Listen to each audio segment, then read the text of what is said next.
माळगीनगर चौकात उड्डाणपुलाच्या पिल्लरसाठी खोदकाम करताना रात्री 10:30 वाजताच्या सुमारास मानवी सांगाडे सापडल्याने एकच खळबळ उडाली आहे।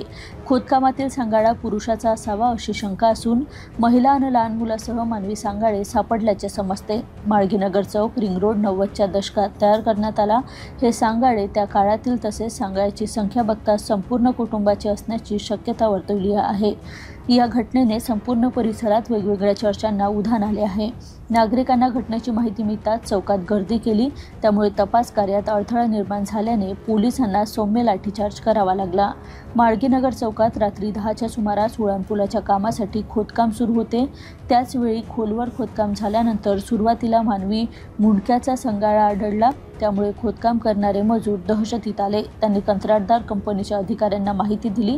आणखी खोदकाम केले असता आणखी सांगाडे आढळून आले। याबाबत कंत्राटदार कंपनीने हुडकेश्वर पोलिसांना माहिती दिली। पोलिसांचे पथक फॉरेन्सिक पथकासह घटनास्थळी दाखल झाले।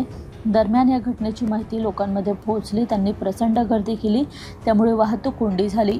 परिणामी पोलिसांना परिस्थिती नियंत्रणात आणण्यासाठी सौम्य लाठीचार्ज करावा लागला। सुरुवातीला खोदकाम करणाऱ्या एका मजुराला मानवी कवटी दिसली, त्याने तत्काळ पोलिसांना याची माहिती दिली। पोलिसांनी घटनास्थळी येऊन पाहणी केली असता तिथे आणखी सांगाडे असल्याचे निष्पन्न झाले, त्यामुळे परिसरात खळबळ उडाली। सुरुवातीला मिळालेल्या माहितीनुसार हे सांगाडे 2 महिला, 1 पुरुष आणि 1 लहान मुलाचे असल्याचे बोलले जात होते। ही बातमी वाऱ्यासारखी पसरताच घटनास्थळी बघ्यांची मोठी गर्दी जमली, त्यामुळे पोलिसांना तपास कार्यात अडथळे येत होते। अखेर गर्दी पांगवण्यासाठी हुडकेश्वर पोलिसांनी सौम्य लाठीचार्जचा वापर केला।